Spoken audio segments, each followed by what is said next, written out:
Hola, ¿cómo están? Bienvenidos. Esto es Semana Televisión. Hemos llegado hasta las profundidades del Chocó a entrevistarnos con Emerson Alirio Martínez, comandante del Frente de Guerra Occidental Ogli Padilla del Ejército de Liberación Nacional ELN, más conocido en la región, incluso en el país, como Emerson. ¿Cómo ha estado, comandante? ¿Cómo le ha ido?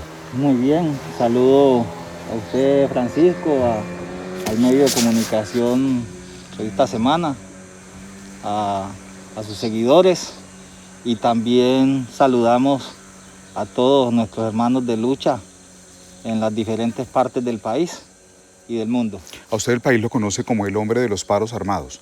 ¿Por qué? No sé si me conocerán como el hombre de los paros armados. Esos paros tienen unos fines. Te voy a decir cuáles. Primero es dar a conocer la grave situación humanitaria que se vive en el departamento del Chocó. Aquí estamos en el sur del departamento.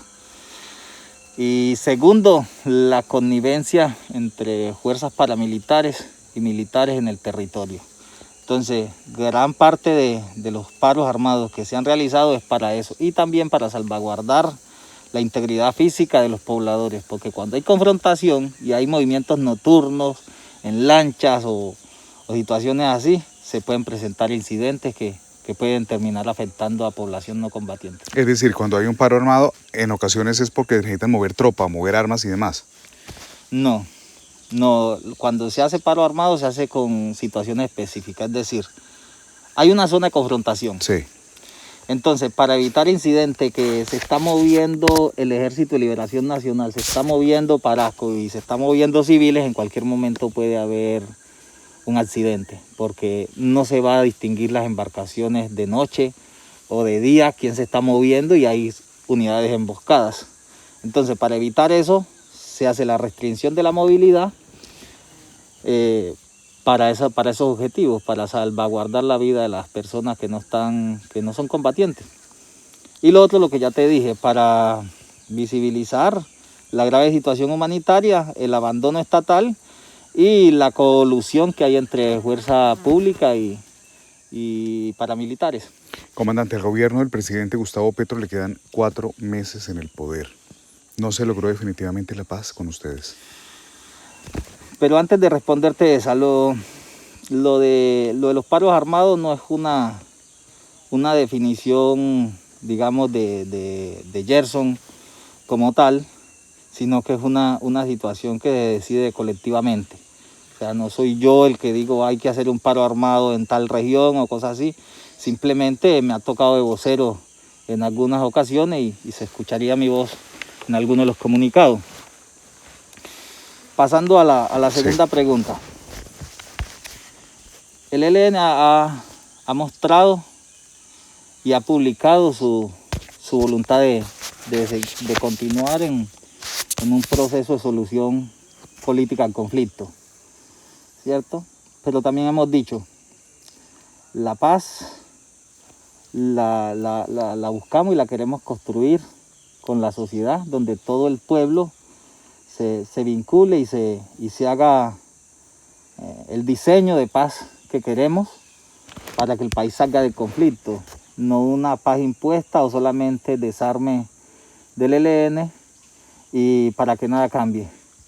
Entonces, ni la aceptamos una paz donde no se generen las transformaciones para buscar la equidad social, ni nos la dejamos imponer. Pasaron 4 años del gobierno Petro, un gobierno de izquierda. ¿Usted cree que se perdió una oportunidad valiosa para poder alcanzar esa paz? El gobierno es el que a la final decidió de levantarse de la mesa y no continuar con el proceso de paz. El ELN siempre dijo, estamos en disposición, evaluemos lo que está mal y para corregir, para que continuemos.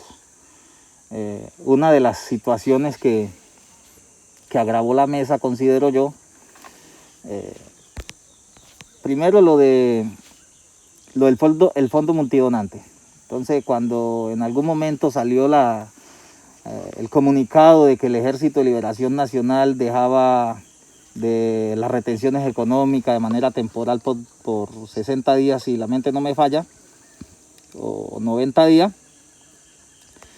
la contraparte se comprometía a crear un fondo multidonante. Entonces, al no hacer sus gestiones, el ELN tampoco se puede dejar estrangular económicamente. Se reactiva nuevamente la actividad de las retenciones económicas.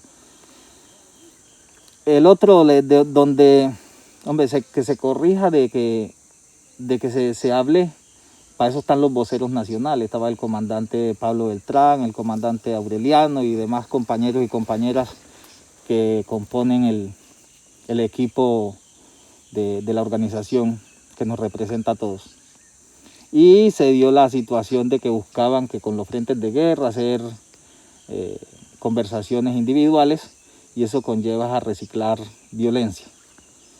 De hecho, salió HH con Comuneros del Sur y terminaron divididos por cuestiones de inteligencia o lo que sea.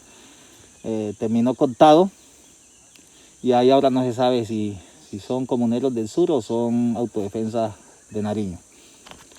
Y eso lo aplicaron a todo el mundo. Entonces, de dividir, como quien dice, dividir reinarás, pero eso al final lo que trae es más violencia porque quedan sin cabezas ideológicas que puedan direccionar la cosa hacia un buen puerto.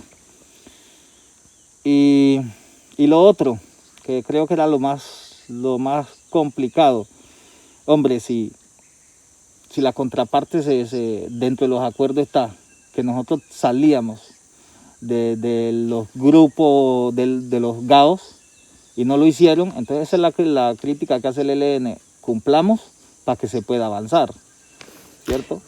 Sí. Entonces, Pero también al presidente Petro no le gustó el enfrentamiento tan cruel entre ustedes y las disidencias de las FARC en el Catatumbo, ¿no? Que eso también termina como estallar y Petro por ponerle un punto final a las negociaciones. a ver, desde acá de la distancia, lo que Sí. pasa es que las disidencias como tal están haciendo un trabajo realmente contrarrevolucionario y también contra el vecino país de Venezuela. Entonces, el gobierno Petro entra a protegerlos, porque ellos estaban haciendo daño a nombre del ELN y echándonos culpa a nosotros. Y llega un momento donde no se puede. La organización les dio apoyo a John Mecha cuando llegó en su momento, se le permitió que operara en el territorio y empezaron a crecer de manera desaforada, pues, o descontrolada, y después se convirtió en un problema, porque entonces ya hacían lo que querían en términos de atropellarnos pues a nuestras bases sociales o atropellar al pueblo, asesinarlo y tal, y decir que era la organización. Entonces se buscó de mil maneras el ELN de que se enrumbaran dentro de una causa revolucionaria, y eso no se pudo. Entonces, cuando ya no se puede a través del diálogo y de los acuerdos, porque no los respetan, pues o eran ellos o éramos nosotros, porque a la final la confrontación se iba a dar y ellos nos iban a hacer la confrontación. Oiga, Gerson, usted lleva más de 10 años, más de una década en el ELN. ¿Usted no vio esta oportunidad como valiosa para decir, vuelvo a mi casa, vuelvo a mi hogar, alcanzo la paz? Es que yo considero que la casa mía es el ELN, y que hago una carpa y ese es mi hogar, este es mi hogar. Nosotros aquí somos hermanos de lucha, yo lo considero así, considero que esta es mi casa.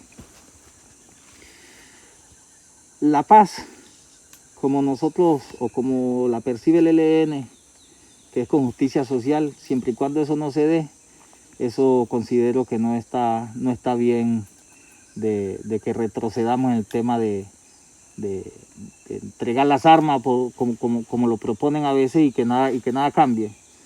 Entonces esa no es la paz que nosotros consideramos. ¿Usted fue optimista en algún momento? ¿Siempre pensó o fue optimista con el gobierno Petro? Pues sí, porque era un gobierno de los que nunca había tenido Colombia, pues de corte progresista. En su momento uno pensaba, pero resulta y sale con más truco a veces que los de derecha, por lo que te acaba de decir. Entonces, ¿para qué se hacen los acuerdos si no se van a cumplir? ¿Usted cómo evalúa el gobierno del presidente Petro hoy? Pues considero que hay un desencanto, porque el pueblo, después de las movilizaciones, que fue lo que a la final lo llevó a que ganara la presidencia, no se ha cumplido con el propósito de que era el gobierno del cambio. Entonces todo sigue lo mismo y se gira más como hacia él habla de un capitalismo, bueno, ahora dice que es humanista, pero entonces no se define, porque el discurso, una cosa es el discurso, otra cosa es lo que realmente implementa en la práctica. Sí, el presidente Gustavo Petro cuestionó fuertemente a Iván Duque al final de su gobierno cuando bombardeó a los campamentos de las disidencias de las FARC, pero prácticamente hoy veo que está repitiendo la historia con el ELN y otros grupos en el país. Al menos en el Catatumbo los están bombardeando. Sí, y en cualquier región de Colombia. Pues eso a la final mirarán la estrategia de seguridad o lo que consideren que deben hacer. Eso no es lo que nos complica a nosotros como tal, porque estamos enseñados a vivir esas situaciones. Lo que se mira ahí es que se contradice, porque debió buscar una manera de cómo solucionar la situación de otra manera. Nosotros buscamos y hemos propuesto que se debe mirar el diseño de la doctrina militar. ¿Cómo así? Es decir, dentro de las propuestas que hay para las transformaciones de la sociedad, se debe mirar el modelo económico, político y social, pero también el régimen militar. Ok, pero eso ya será con el nuevo gobierno, ¿no? Porque ya Petro ya va de salida. No, y nosotros tampoco no es que estemos afanados porque salga el uno o llegue el otro. O sea, es que eso debe ser una situación para largo plazo. O sea, la paz, si se queremos fundamentar unas bases que sean duraderas, se debe hacer bien, no es a las carreras. Pero usted es optimista con los candidatos a la presidencia que hay hoy, es decir, ¿es optimista en que se puede hablar de una negociación después del 7 de agosto con el gobierno que llegue? Para eso se necesitan dos. Si el que llegue se dispone, el ELN siempre ha mostrado su disposición de dialogar. Y lo haremos con el que llegue, con el que esté, y el que considere que es una opción de que se busque una salida a la confrontación mediante el diálogo. ¿Pero creen que es más fácil hacer una negociación o avanzar en una negociación de paz con Iván Cepeda, por ejemplo, siendo presidente? Pues fácil no es con ninguno. Se trata de que se busquen razones, porque es que a la final llegar a una mesa de diálogo y buscar a imponer las cosas a la contraparte tampoco no tiene sentido. O sea, no han sido capaces de derrotarnos militarmente, entonces ¿cómo nos van a imponer las cosas en una mesa de diálogo? Pues vamos a conversar y a buscar acordar cosas que generen beneficio y bienestar para Colombia. Voy a hablarle de los tres candidatos que van punteando en las encuestas: Iván Cepeda, Paloma Valencia y Abelardo de la Espriella. Para ustedes, ¿cuál sería un problema de los tres? Un problema de los tres. ¿Cuál sería el menos malo? No, pues nosotros no hacemos proselitismo político, ni vamos a decir aquí voten por uno, voten por otro, ni en ninguna parte de las regiones del país. O sea, nosotros no andamos apoyando ni buscando voto para nadie. Cada quien que haga su trabajo, y después que salga el electo, que ya quede electo, pues se mirará a la final qué se plantea. Porque una cosa es la política en campaña, donde buscan es ganar afecto de los votantes. Otra cosa es cuando ya se está ejerciendo realmente el poder. Exacto, pero ¿con cuál cree que sería más complicado ese escenario de paz? ¿Con cuál considero que sea más complicado? Pues no tendría un nombre para decirte en este momento. A ver, Cepeda dice que él continúa buscando la solución política al conflicto, ¿cierto? Esa es una postura pública de él. Abelardo dice que va a destripar a la izquierda, ¿cierto? Entonces Paloma no se desuribiza y sigue pues como el mismo rumbo de, yo creo, de Duque. Entonces pues esperemos a ver qué sale. Queremos a ver qué sale. ¿Cómo ve el escenario en el hipotético caso en que Abelardo Lesperilla se convierta en presidente de Colombia? Para ustedes, en el terreno. Pues lo mismo como ha sido siempre. Ha estado Uribe, ha estado Santos, ha estado Duque. Y nosotros llevamos más de 6 décadas en rebeldía. Tanto él como Paloma han anunciado que empiezan operaciones contra usted y todos los grupos armados, no solamente ustedes, y que se rompen con la paz total, es decir, se acaba la paz total. ¿Usted cómo ve ese escenario? Pues que vamos a seguir en un escenario de guerra. Se va a seguir en un escenario de guerra y eso no ha traído ninguna solución porque van más de 60 años, realmente más de 70 años de guerra en Colombia y por más militarización que ha habido en diferentes territorios, más militarista que haya llegado a ser un gobierno, el conflicto sigue, incluso se agudiza. Vamos a pasar rápidamente al capítulo de la erradicación de cultivos de coca. Estamos aquí en una zona muy remota de Ismina. Ustedes están erradicando, están cortando matas de coca. ¿Por qué? Bueno, el primer objetivo es demostrar que el ELN nunca ha estado de acuerdo ni con la coca ni con el narcotráfico, ¿cierto? Y no tenemos nada que ver no tenemos cultivo, no tenemos laboratorio, no tenemos rutas, no tenemos ventas de insumos, no tenemos nada que ver con esa cadena de la coca. ¿Eso qué demuestra? Que es falso de lo que nos acusan algunos opinadores, de que el ELN es una narcoguerrilla, no, es falso. Y eso no es nuevo, porque desde la época del comandante Manuel Pérez se ha hecho erradicación.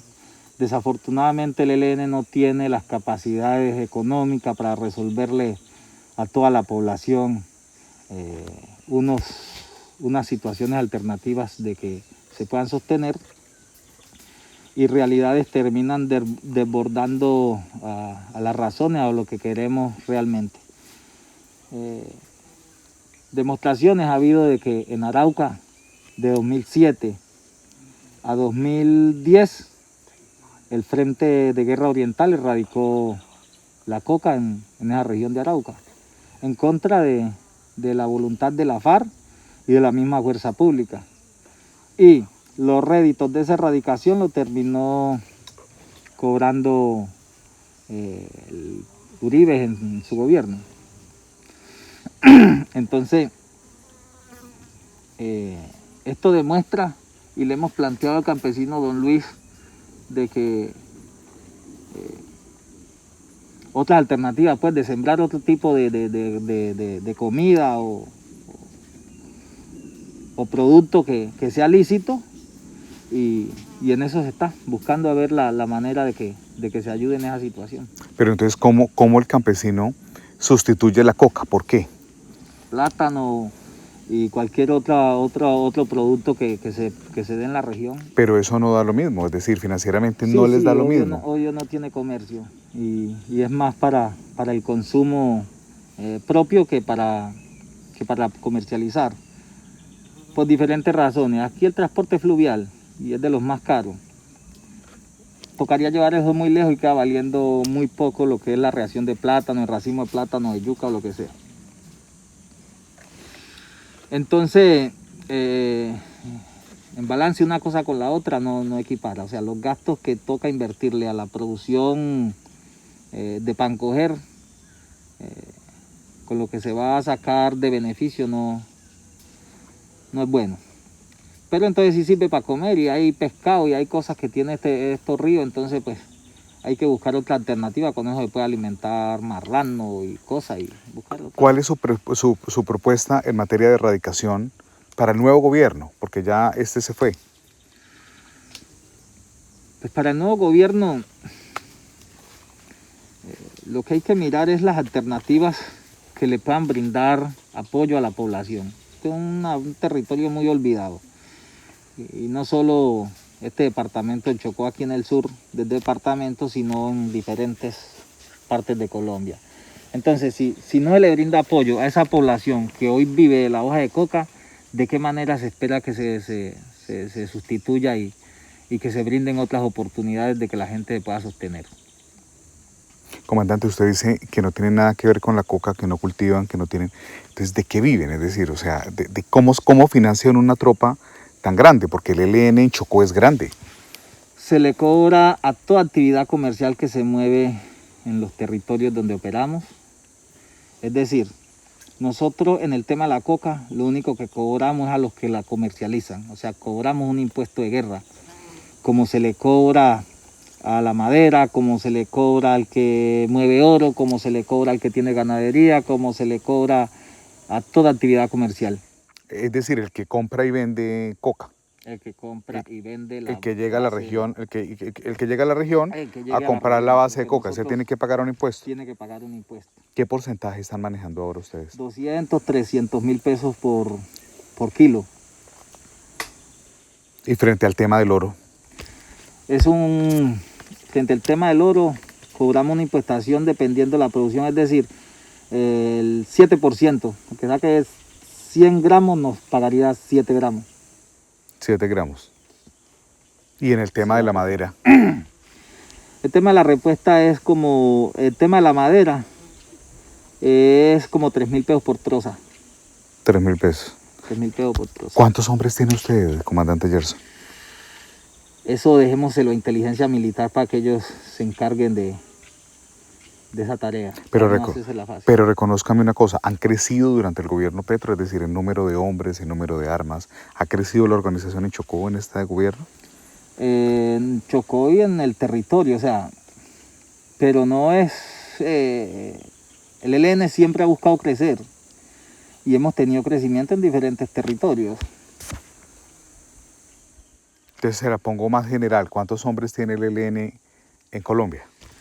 He escuchado al comandante Pablo Beltrán que dice que varios miles, pero cuántos sean los varios miles no lo sé. Pero sí son la guerrilla más grande del país hoy. Seguramente, pero más de lo que se mida en hombres armas es la base social que tenemos como apoyo y que eso también tendría que sumarse como organización, porque se busca es las transformaciones, o sea, no es solamente lo que usted ve con fusil, sino que hay mucha gente que apoya el proyecto de que hay que cambiar. De civil. De civil. ¿El ELN está influyendo en las elecciones presidenciales? No, pero antes de pasarnos allá, pues la respuesta ahí es no. Es bueno que busquen, hace algún par de semanas, no sé si lo encontraste, del Comando Central, publicó un comunicado sobre lo que se piensa de la cuestión de la coca, pues, y de cómo se debe tratar eso. Entonces, para que lo busquen y se actualice ahí en esa situación. Y sobre si estamos apoyando a algún candidato en especial, no. Ni lo hemos hecho, ni lo hemos hecho antes, ni lo hacemos ahora. Pero cuando la gente les pide, oiga, venga, ¿por quién creen ustedes que deberíamos votar? Se les diría, hombre, ustedes son los que deben analizar sus opciones. Están los candidatos. Ahí no va a salir de los que ustedes miren y valoren. Buscarían el menos malo y que ellos decidan. O sea, que date un nombre que vote por Abelardo, vote por Cepeda o por Paloma, no lo hacemos. O yo en especial no lo hago, y si lo hacen en algún territorio, pues que lo demuestren. ¿El ELN quiere asesinar a Paloma Valencia? En ningún momento. Y eso el ELN públicamente lo ha dicho, que no va a interferir en el tema electoral. En Bogotá hay informaciones de inteligencia militar que apuntan a que habría un plan diseñado del ELN para atentar contra Paloma Valencia. Eso va, por un lado, a dibujar pues la imagen de la organización, y por otro lado eso es para ganar también como afecto, buscar subir en las encuestas o buscar votos. Paloma Valencia, si ve esta entrevista, ¿usted qué le diría? Usted como comandante del ELN, ¿usted qué le diría a Paloma Valencia? No, nada. No Que seguramente debe estar preocupada por su seguridad, porque es mujer, es mamá. Sí, pues por el lado nuestro, el ELN, que no se preocupe, que nosotros no, el ELN no va a atentar contra la vida de ella ni contra ninguno de los de su campaña. También hay información que apunta que el ELN querría atentar contra Abelardo de la Espriella, que es otro de los candidatos. También lo mismo, cortina de humo, buscando subir en las encuestas y poner... Alguien tienen que nombrar para buscar subir, porque lo que necesitan es voto. Una pregunta, ¿ambos pueden venir, tanto Abelardo de la Espriella como Paloma Valencia, a hacer campaña tranquilamente a Quibdó, a Esmina, y no tienen problema con el ELN? Claro que sí, con nosotros no. Pueden venir libremente. Libremente. Y si tienen una información veraz de que el ELN está buscando hacerles un atentado contra la vida de los candidatos, que lo muestren, que lo demuestren. ¿El ELN va a seguir quieto en estas elecciones o ustedes tienen contemplado algún tipo de alteración o dentro de sus planes? No, Hablando netamente de elecciones. No hay ninguna orientación nacional que diga que hay que hacer alguna alteración o hacer una cuestión de una campaña militar. No hay ninguna orientación sobre eso y estoy seguro que no va a haber alteraciones por parte nuestra.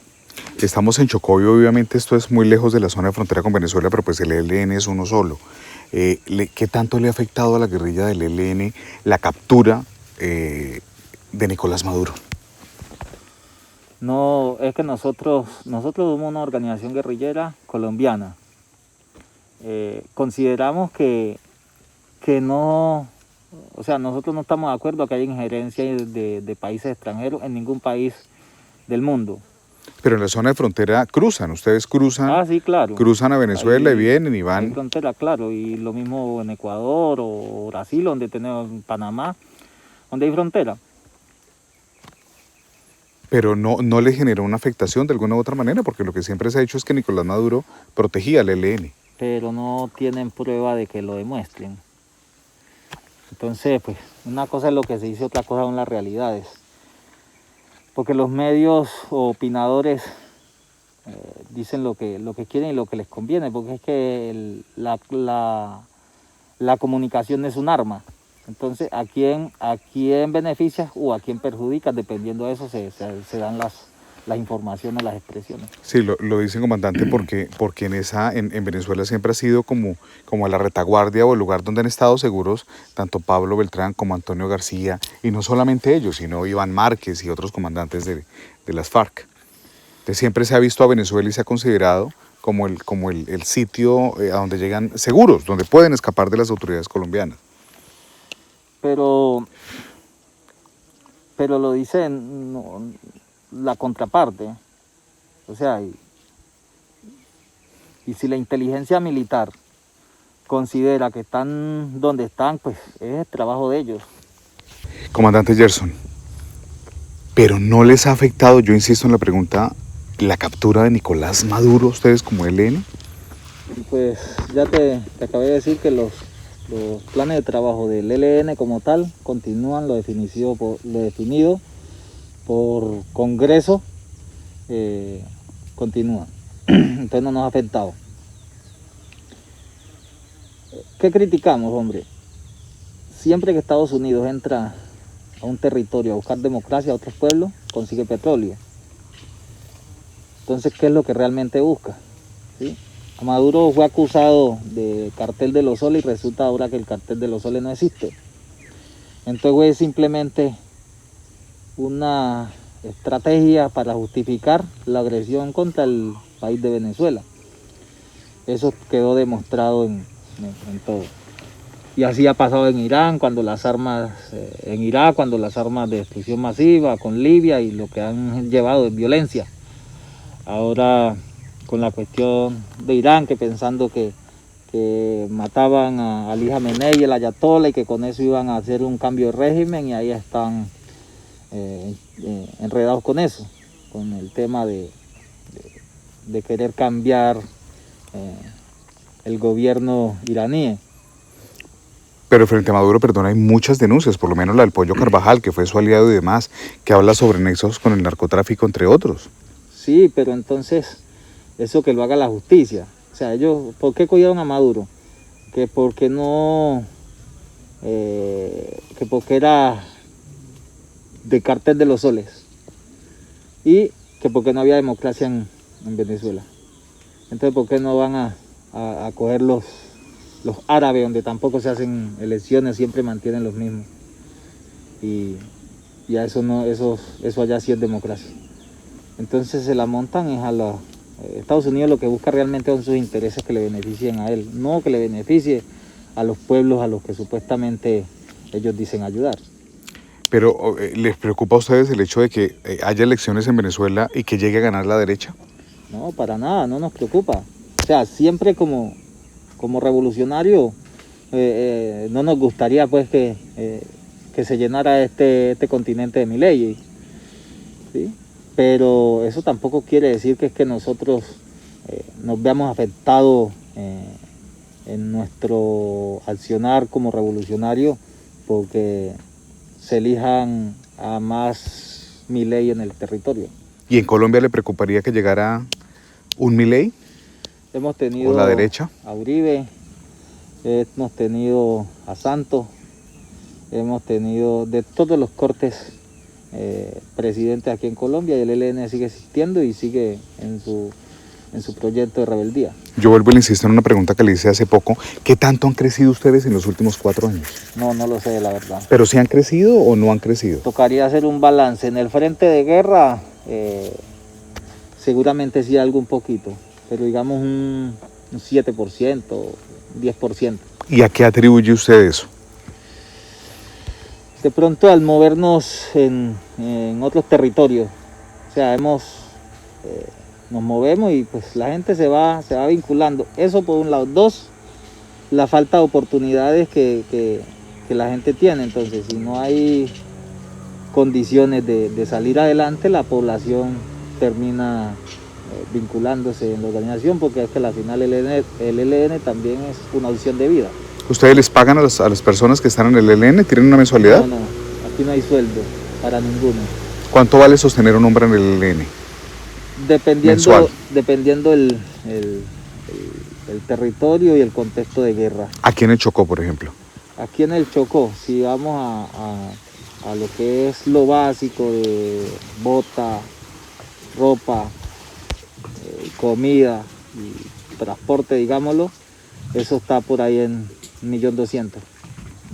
1.200.000. ¿Dónde está Pablo Beltrán? Antonio García. En algún territorio, en alguna región del territorio colombiano o en alguna parte, no te sabría decir porque pues yo estoy acá en el Chocó y no sé, ninguno de los dos se encuentran acá en el departamento. ¿Pero están en Colombia? No te sabría decir, la verdad, porque yo no soy, o sea,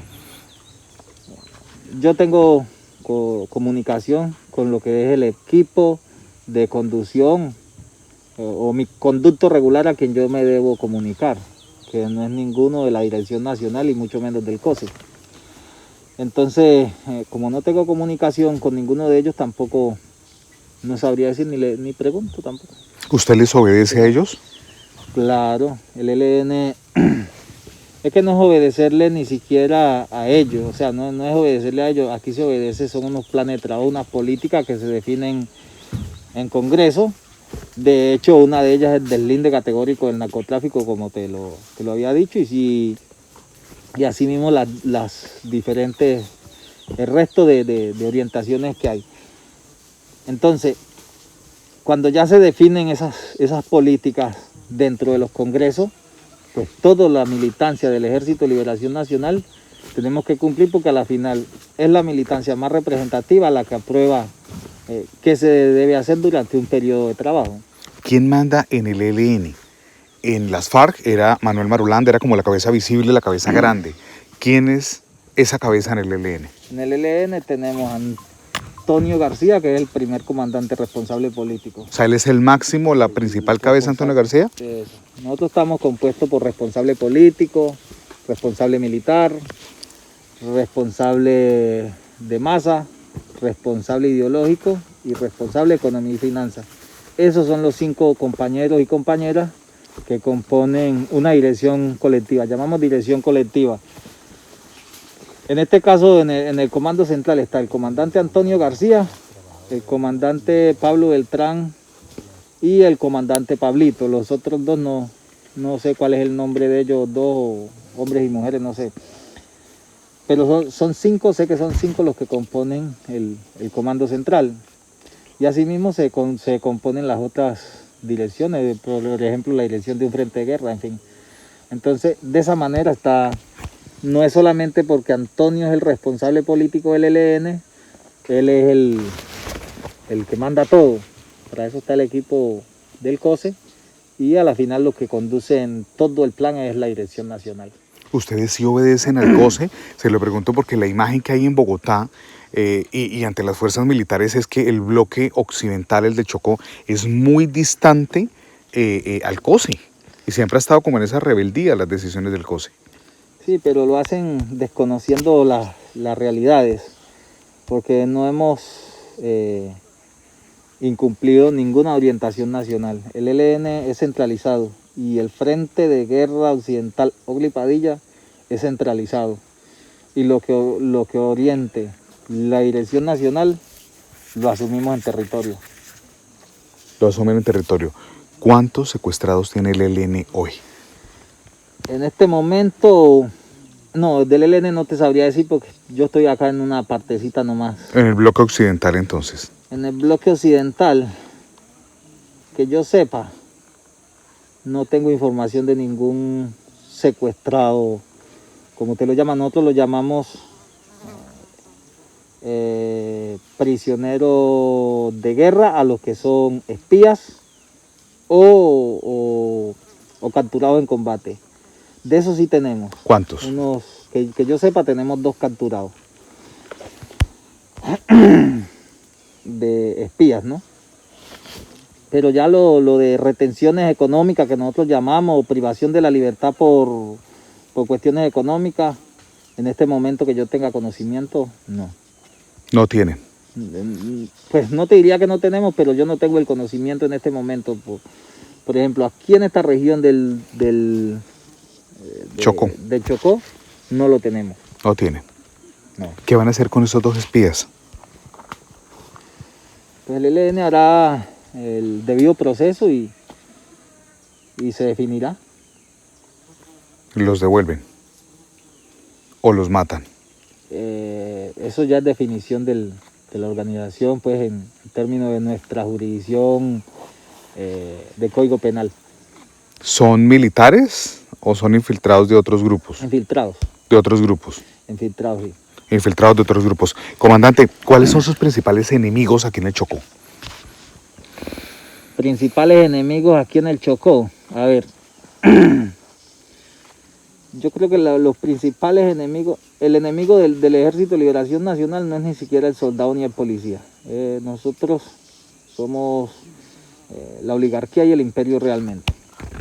¿Sí? Y de hecho, aquí la confrontación, si me hablas de enemigos, vendrían siendo eso, pero la confrontación se está dando con Clan del Golfo, con Fuerza Pública y con disidencia.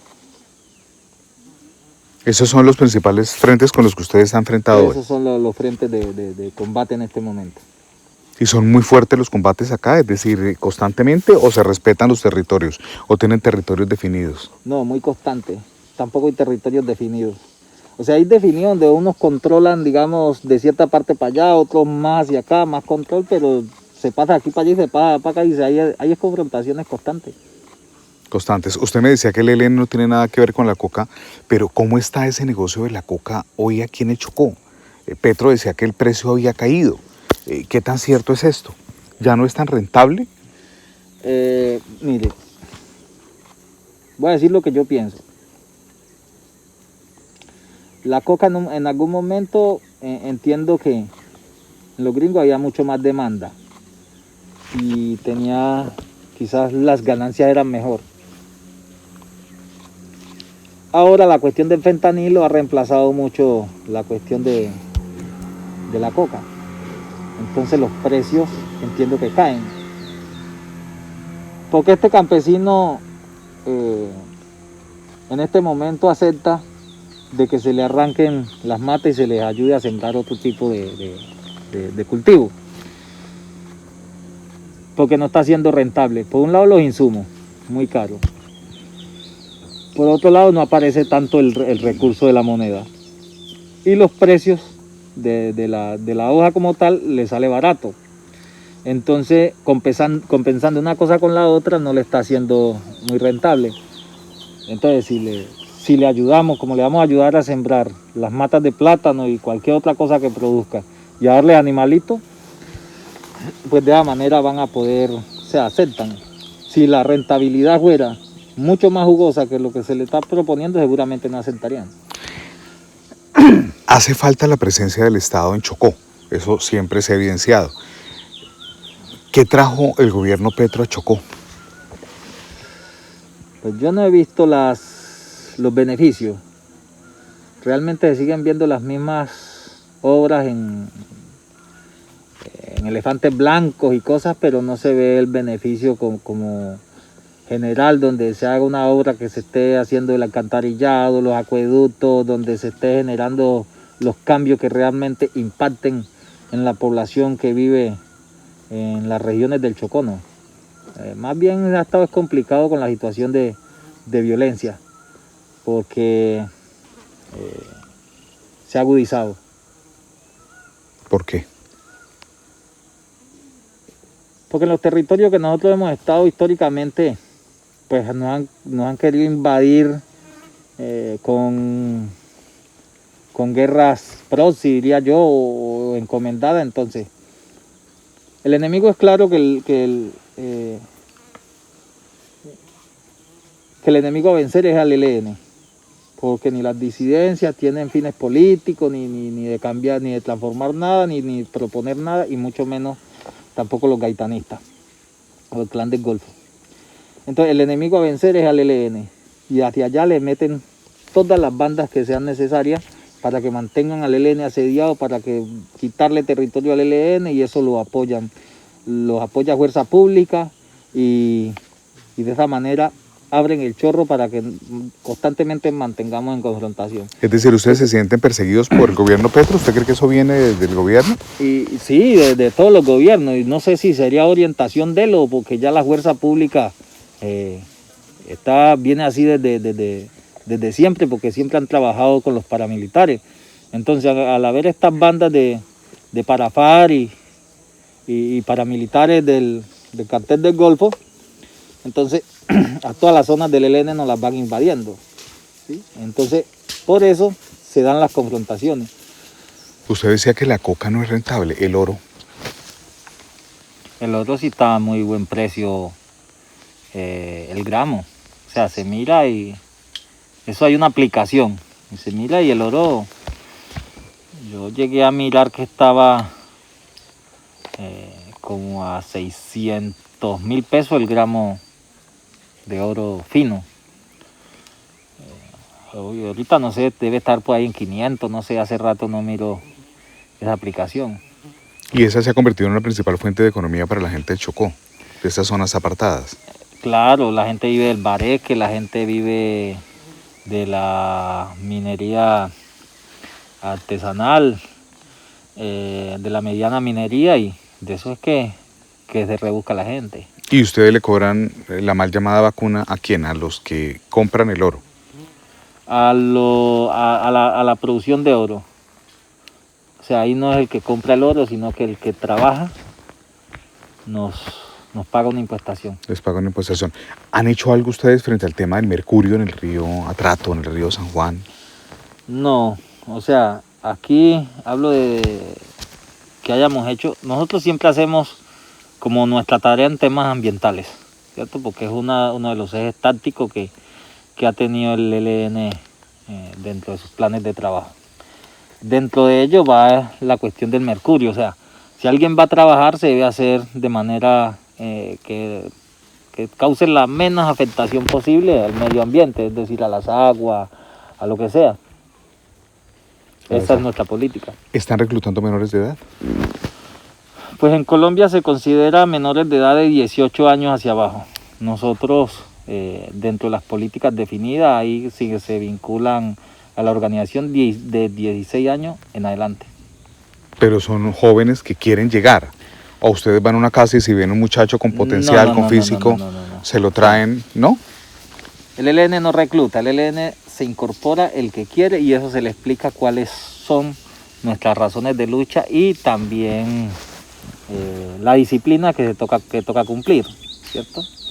Entonces, en base a ello, la persona que aspirante a vincularse lo piensa, se queda 2-3 meses en su casa pensando y ya si decide, se le da el paso a que se vincule a la organización. También dependiendo de qué haga o qué vicios tenga o de qué familia venga. Comandante, si una de esas muchachos y muchachas que está aquí con nosotros quiere desertar mañana, ¿puede hacerlo? Desertar no. ¿O pagan con la vida?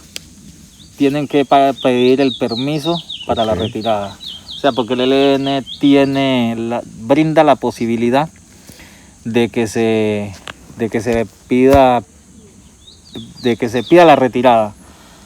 Entonces, en base a eso, la gente lo plantea. Cuando alguien se deserta, hay deserciones con agravantes y deserciones que no son con agravantes. Entonces, cuando es con agravantes es aquel que se lleva el fusil, se lleva recursos, se lleva información, se lleva cosas. Y cuando no, son personas que se van sin nada y llegan a las comunidades. Hace poco se nos fue un indígena y llegó a la comunidad y ahí la comunidad lo tiene. ¿Qué hicimos?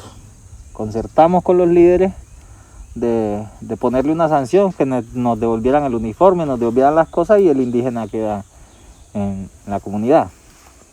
¿Ustedes tienen caletas de oro? Pues el ELN maneja algunas reservitas, digamos no sé qué cantidad de caletas. Entonces, si yo en este mes me pagan, consigo una libra de oro y me gasto media, pues quedo con media libra de oro como reserva.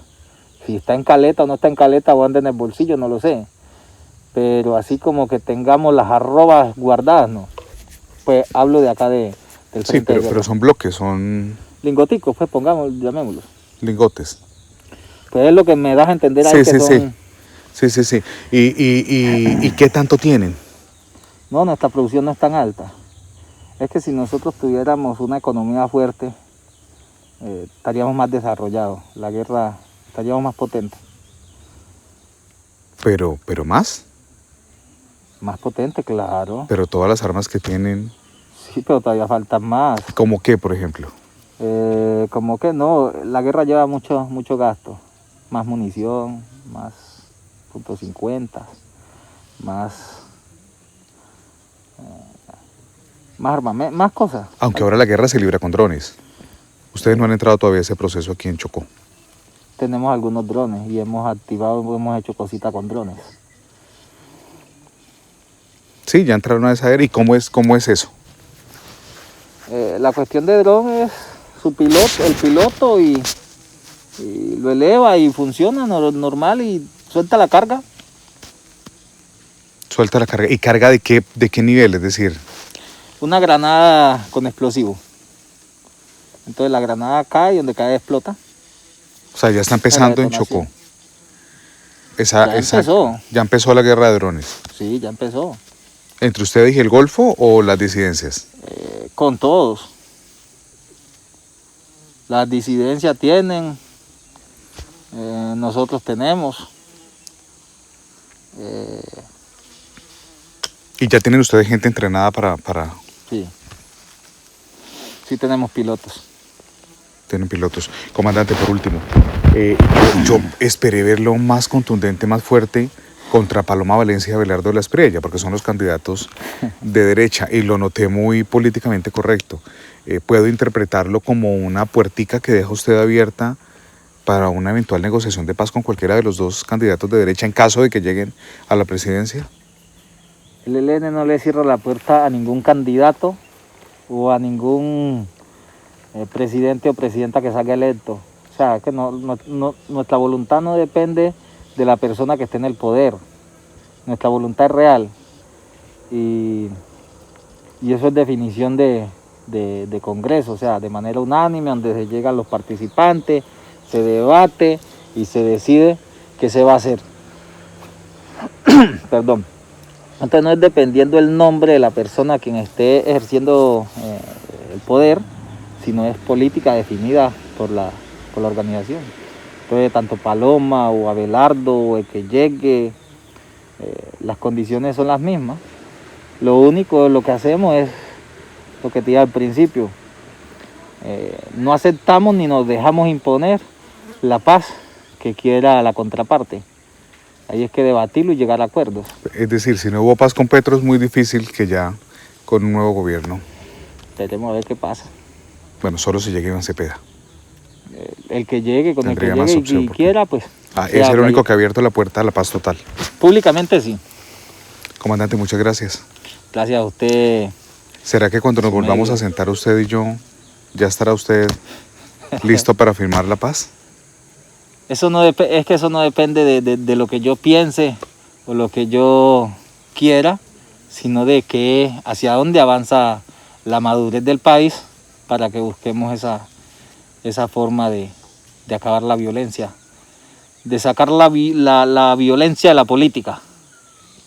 Perfecto.